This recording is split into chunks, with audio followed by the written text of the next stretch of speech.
नमस्कार, आपके साथ मैं हूं गौरव अग्रवाल। मणिपुर में हुए हमले में जाबाज कर्नल विप्लव त्रिपाठी और 4 दूसरे जवानों की शहादत से पूरा देश सन्न है। शहीदों के परिवार सदमे में तो हैं, लेकिन देश का खून खौल रहा है। हर कोई शहादत का बदला चाहता है, इसीलिए तय है कि आतंक का सर्वनाश होकर रहेगा। पूरा देश कर्नल विप्लव की शहादत को नमन कर रहा है। कर्नल विप्लव एक ऐसे जिंदा दिल शख्स थे जिन्हें देश प्रेम का जज्बा विरासत में मिला। कुछ महीने पहले जब टीवी9 भारतवर्ष की टीम भारत म्यांमार बॉर्डर पर पहुंची थी, तो कर्नल विप्लव के साहस, जज्बे और जुनून के कई अनदेखे पल कैमरे में कैद हुए थे। शुरुआत उन्हीं एक्सक्लूसिव तस्वीरों से करते हैं। म्यांमार बॉर्डर से शहीद कर्नल की शौर्य गाथा, ये सुपर एक्सक्लूसिव रिपोर्ट देखिए।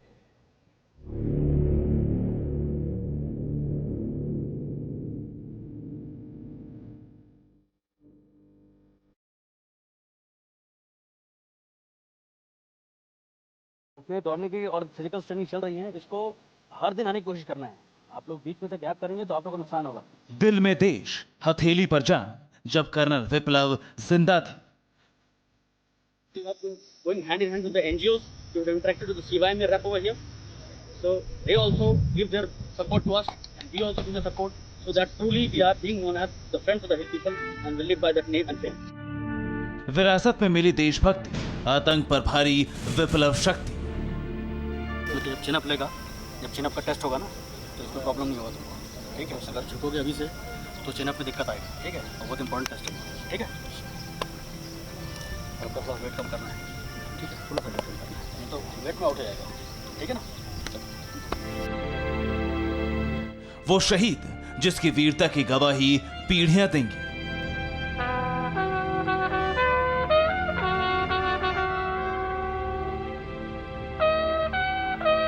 ये सलामी मां भारती के उस लाल को है जो मादरे वतन पर कुर्बान हो गया।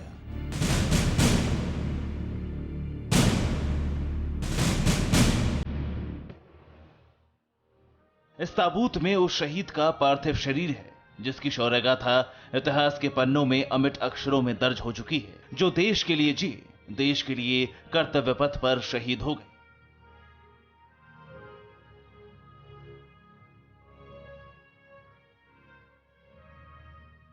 लेकिन वतन को वो विरासत दे गए जो आने वाले दौर में भी सरहदों की निगहबानी करती रहेगी। जानना चाहते हैं कैसे थे शहीद कर्नल विप्लव? तो गौर से देखिए।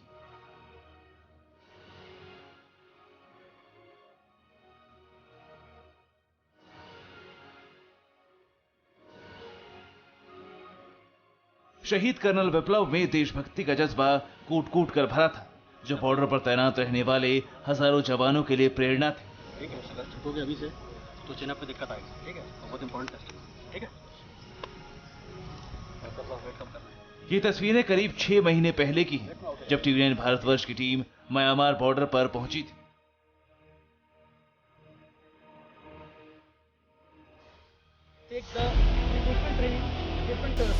कर्नल विप्लव हमेशा नौजवानों को ट्रेनिंग और आगे बढ़ने की प्रेरणा देते रहते थे।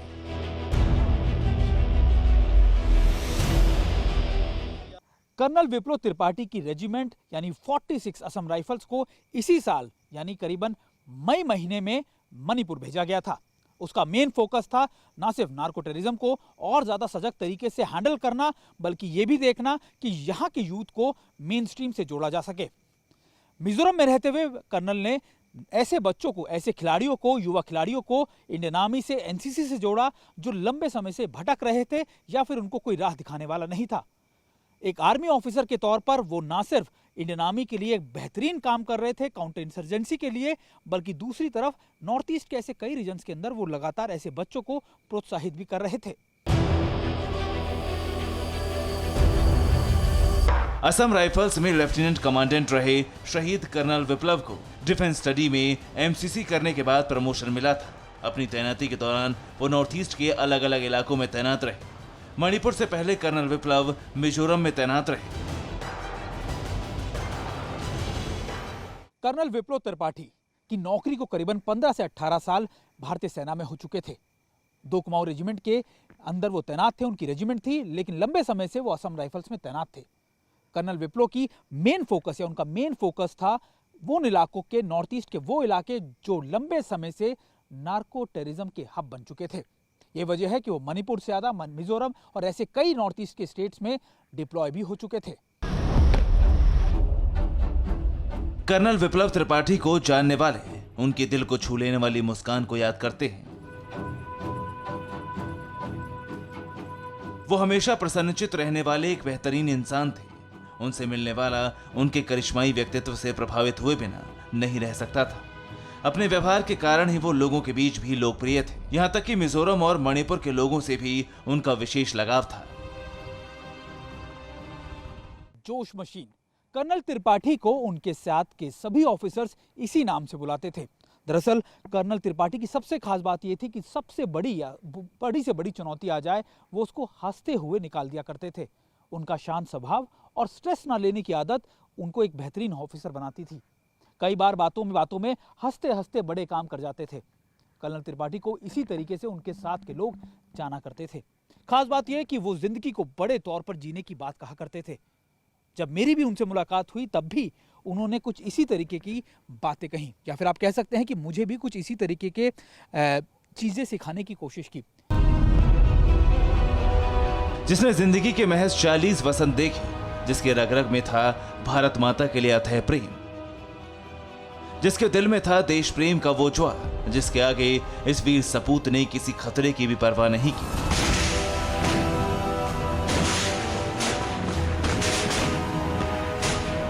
लेकिन आतंकियों के कायराना हमले में शहीद कर्नल विप्लव त्रिपाठी के साथ उनकी पत्नी और 5 साल का बेटा भी मां भारती की गोद में सो गए।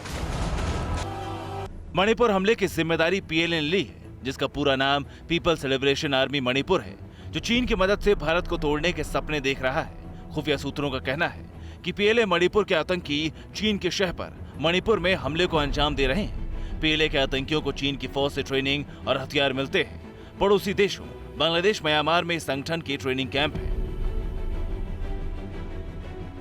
सूत्रों के मुताबिक मणिपुर के इस आतंकी संगठन के म्यांमार में 2 और बांग्लादेश में 5 कैंप मौजूद हैं, जबकि करीब 1000 उग्रवादियों ने अत्याधुनिक हथियारों से ट्रेनिंग हासिल की है। पिछले कुछ साल के दौरान पीएलए मणिपुर ने पूर्वोत्तर में कई हमलों को अंजाम दिया है।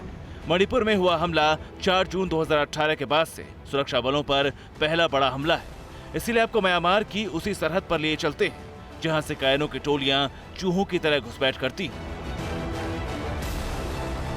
म्यांमार के साथ हमारा करीब 1643 किलोमीटर लंबा बॉर्डर है। हमारे 4 राज्यों अरुणाचल प्रदेश, मिजोरम, नागालैंड और मणिपुर की सीमाएं म्यांमार के साथ लगती हैं। बॉर्डर पर 250 गांवों में करीब 3 लाख लोग रहते हैं, जिनकी जमीन सीमा के दोनों तरफ है। ये लोग बॉर्डर के 10 किलोमीटर के दायरे में रहते हैं। भारत और म्यांमार सीमा का बड़ा हिस्सा खुला है। परमिट के जरिए दोनों देश के नागरिक तय सीमा तक आर पार जा सकते हैं। TV9 भारतवर्ष की टीम आपको लेकर आई है इंडो म्यांमार बॉर्डर पर। अभी हम रिवर बेड जो पेट्रोलिंग थी उसके बाद यहाँ पर इनके साथ ये कार पेट्रोलिंग या फुट पेट्रोलिंग जो है उस पार्टी के साथ आगे निकल रहे हैं। और इसका मकसद है कि ना सिर्फ इन एरिया को सिक्योर करना, बल्कि ये भी देखना कि इनके जो बॉर्डर पोस्ट हैं या फिर इनके जो अलग अलग इलाके हैं उनको सिक्योर करना। आज हम इन टीम के साथ इस पूरे इलाके में घूम रहे हैं और इसका मकसद है कि ना सिर्फ ये देखना कि इन इलाकों में किसी तरीके की घुसपैठ ना हो सके, बल्कि ये अपने इलाकों को डोमिनेट भी कर सके।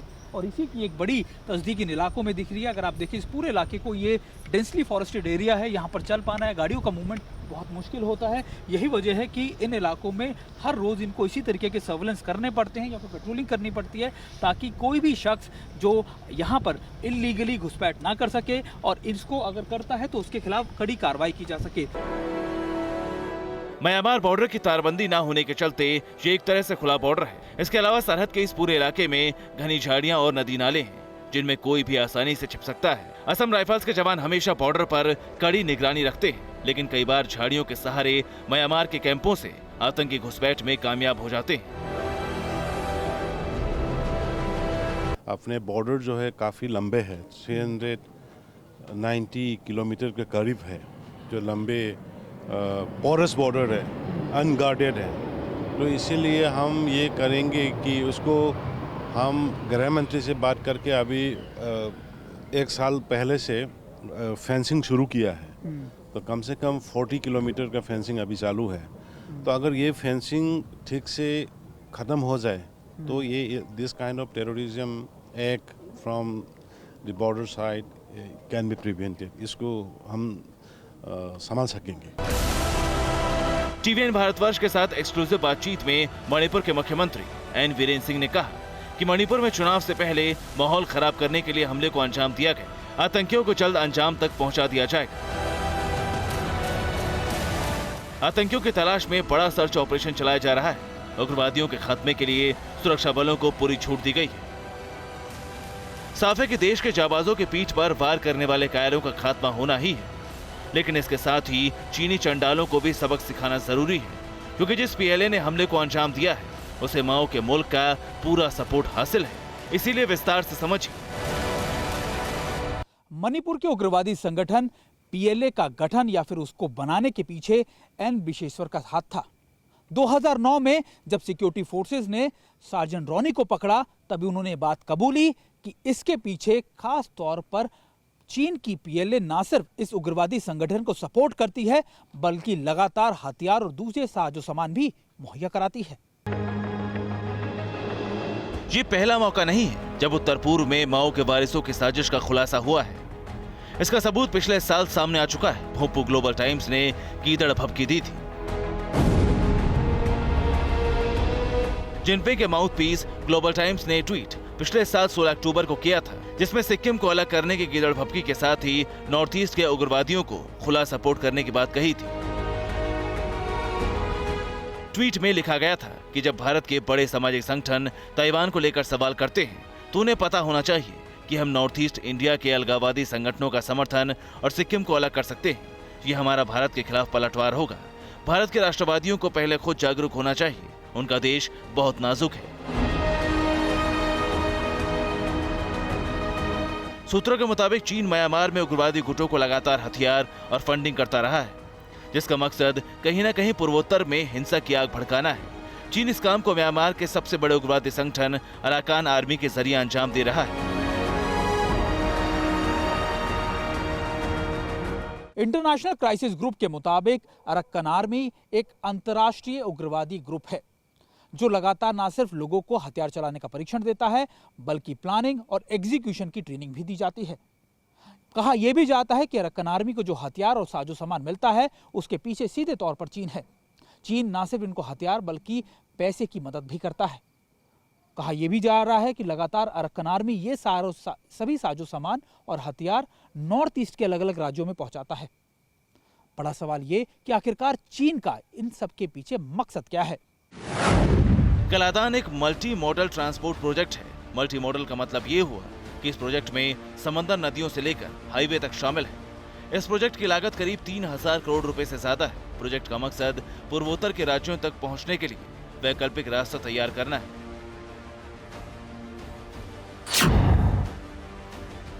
कलादान भारत और आसियान देशों के बीच समुद्री संपर्क बनाने के लिए भारत म्यांमार की महत्वाकांक्षी योजना है। इसके तहत कोलकाता को म्यांमार के सितवे पोर्ट से जोड़ दिया जाएगा।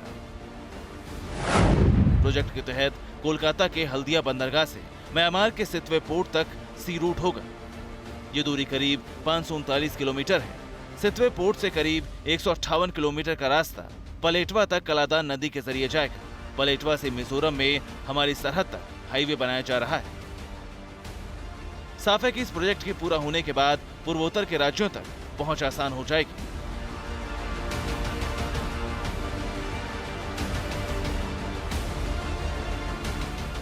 माओ के वारिसों को यह कैसे बर्दाश्त हो सकता है?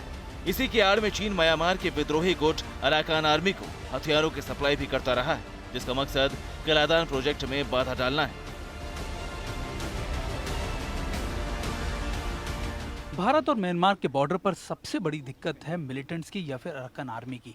दरअसल अरक्कन आर्मी ये नहीं चाहती कि भारत और म्यांमार के बीच में संबंध अच्छे हो, या फिर उसकी कोशिश है कि कालाधन प्रोजेक्ट को रोका जाए, और इसको पूरा सपोर्ट करता है चीन।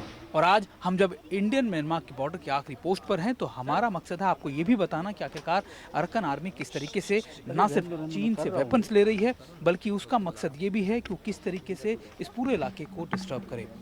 2013 के आंकड़े बताते हैं कि किस तरीके से करीबन 740 मिलियन से ज़्यादा जो सप्लाई है आर्म्स एंड एम्युनिशंस की, वो म्यांमार आर्मी को की, और इसमें से कई ऐसे ग्रुप थे जिनको सीधे तौर पर म्यांमार के अंदर China arms and ammunition supply कर रहा है।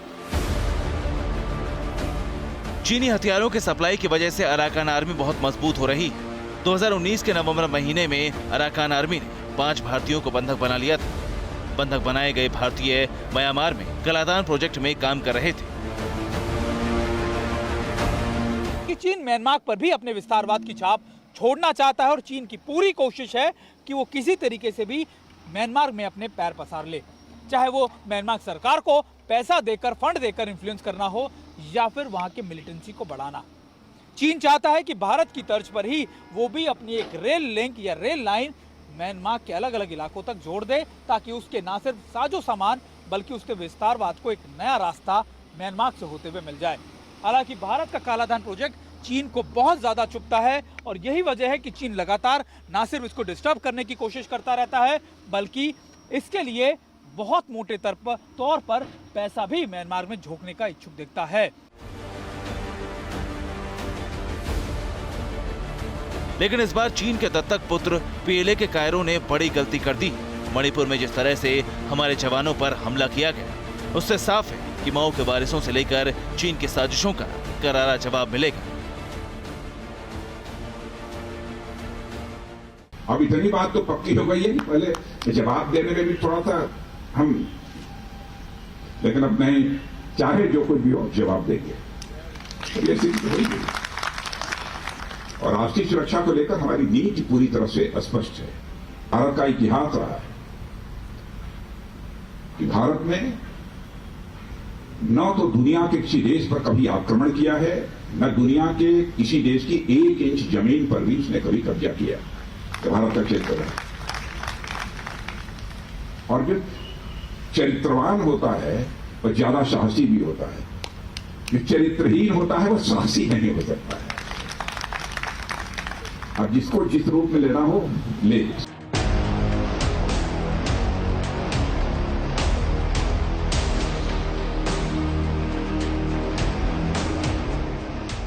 हर हिंदुस्तानी जोशीले, जुनूनी, जाबाज, मस्त मौला और हरफन मौला कर्नल विप्लव त्रिपाठी की शहादत का बदला चाहता है। मणिपुर में हुए हमले के बाद पूरे देश में आक्रोश है। कश्मीर से लेकर पूर्वोत्तर तक आतंक का सर्वनाश करने के लिए आवाज बुलंद हो चुकी है। देश के जाबाज भी हमेशा के लिए आतंक का अंत करने की शपथ ले चुके हैं। इसीलिए इत्मीनान रखें, देश के जाबाज शहीदों की शहादत जाया नहीं जाएगी। मणिपुर से लेकर पूरे पूर्वोत्तर में चीन के शह पर पलने वाले एक एक आतंकी का कब्रिस्तान पहुंचना तय है।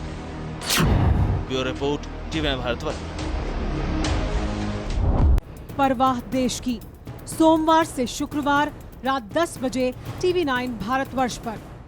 देश बनता है अपने नागरिकों से, ऐसे नागरिक जो अधिकार के साथ कर्तव्य पर भी ध्यान दें, जो सच्चाई का आदर करें लेकिन असत्य से लड़ना भी सीखें, जो सिर्फ जानकार न बने बल्कि जागरूक भी रहें। इस काम में TV9 डिजिटल है आपका मददगार लगातार, ताकि आप भीड़ का हिस्सा न बने बल्कि राह दिखाएं भीड़ को।